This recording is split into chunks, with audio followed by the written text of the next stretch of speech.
Hello everyone, welcome to my channel. बहुत जल्द Christmas आने वाला है, न्यू ईयर आने वाला है। तो चलिए आज कुछ मीठा बनाते हैं, कुछ सिंपल बनाते हैं, कुछ अच्छा बनाते हैं।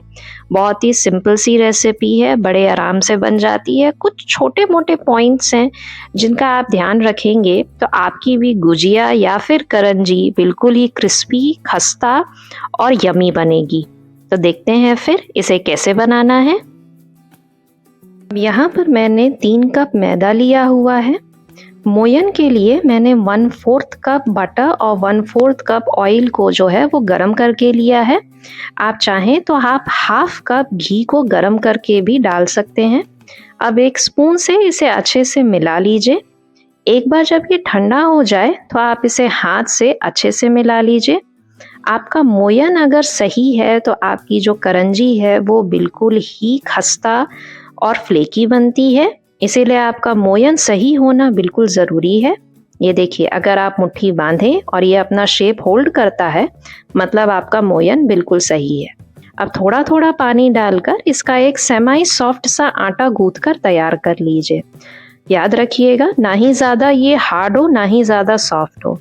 अगर ज़्यादा हार्ड होगा तो जब आप इसे बेलेंगे तो ये ढंग से आपका बेलाएगा नहीं, या फिर आप जब इसे तलेंगे तो ये आपकी गुजिया जो है वो तेल में जाकर फट सकती है। अब इसे ढककर आप साइड में रख दीजिए।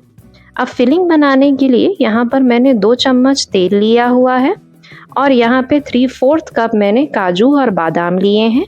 ये ऑप्शनल है, आपको जो भी पसंद है आप वो ऐड करिए। आपको पिस्ता पसंद है, किशमिश पसंद है, आपको जो अच्छा लगता है आप वो ऐड कर सकते हैं।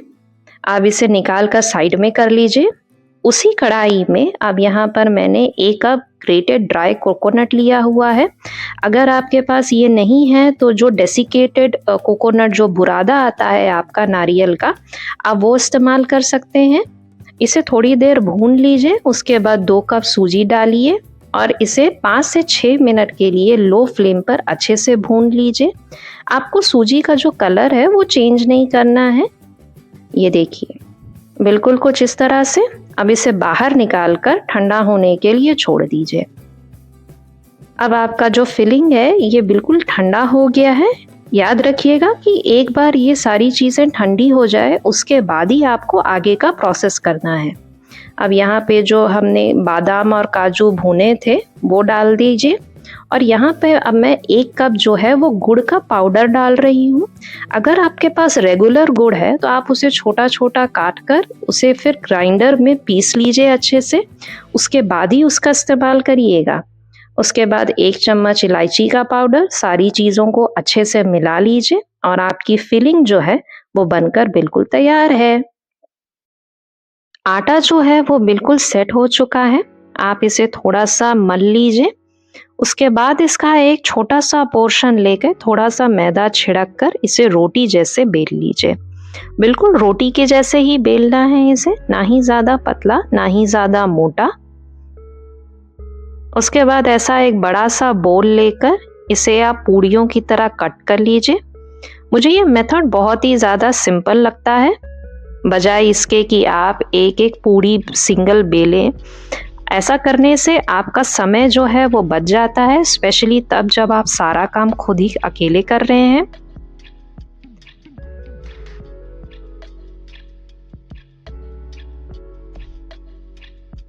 अब साइड में पानी लगाकर इसे अच्छे से सील कर लीजिए। ये देखिए, ध्यान रखिएगा कि गुजिया को बिल्कुल अच्छे से सील करिएगा, वरना कई बार होता ये है कि तेल में जाने के बाद जो है ये फट सकते हैं। बड़ी ही आराम से बन जाते हैं। आप चाहें तो आप इसे हाथ से भी बना सकते हैं बिना मोल्ड के। अब तलने के लिए सबसे ज़रूरी चीज़ ये कि आपको इसे बिल्कुल ही ल्यूक वार्म तेल में तलना है। ज़रा भी अगर आपका तेल ज़्यादा गर्म है तो आपकी गुजिया जो है वो बाहर से तो ब्राउन हो जाएगी लेकिन अंदर से जो है वो कच्ची रह जाती है।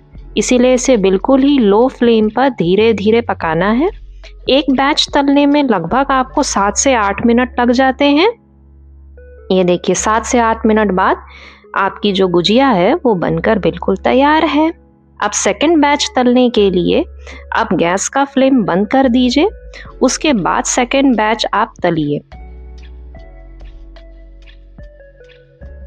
अब देखिए 3 कप मैदे में मैंने बिल्कुल एक थाल भरकर गुजिया बनाकर तैयार कर ली।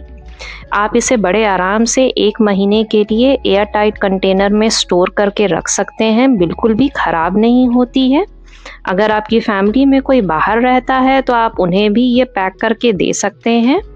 इसे एंजॉय करिए अपनी फैमिली, अपनी फ्रेंड्स के साथ। Merry Christmas everyone.